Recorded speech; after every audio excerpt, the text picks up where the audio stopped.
Ассаламу алейкум, урматтуу биздин каналдын катталуучулары жана курс валют көрүүчүлөр, саламатсыздарбы? Бүгүн 28 февраль 2025 жыл. Алдыда банктарды көрүп алыңыздар, кандай болуп жатат рубль боюнча, доллар, евро демекчи. Анда эмесе кеттик. Каналда жаңы болсоңуздар бизди колдоп, бирден лайк басып, каналга катталганды унутпаңыздар. Обменка көрөм десеңиздер, өйдө жакта подсказка болот. Подсказканы басып, обменканы көрөсөңүздөр болот.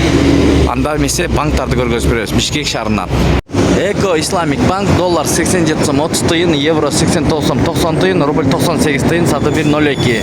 Казак теңгеси 0.12. Тугандар, Айыл банкта доллар 87 сом 30 тыйын, евро 90 сом 50 тыйын, рубль 98 жарым тыйындан сатып алып 1.02ден сатып атат Айыл банк. Финка банк доллар 87 сом 30 тыйын, евро 90 сом 40 тыйын, рубль 99 тыйын, саты 1.02. Достор, Бакай банкта доллар сатып алуу 87 сом 30 тыйын, евро сатып алуу 90 сом 60 тыйын, рубль сатып алуу 98 жарым тыйын, казак теңгеси 0.12 тыйын, Кытай юани 11 сом 60 тыйын. Сатуу мынакей, көрүңүздөр. Бакай банк ушу менен видеону аяктайбыз. Туугандар, сак саламатта туруңуздар. Сиздер менен канал автору Данияр болду. Дон Кабар каналы ар дайым бизди күтүп, колдоп, лайктарды басып жаткан бир туугандарга терең ыраазычылык. Бүгүн күнгө жумаңыздар менен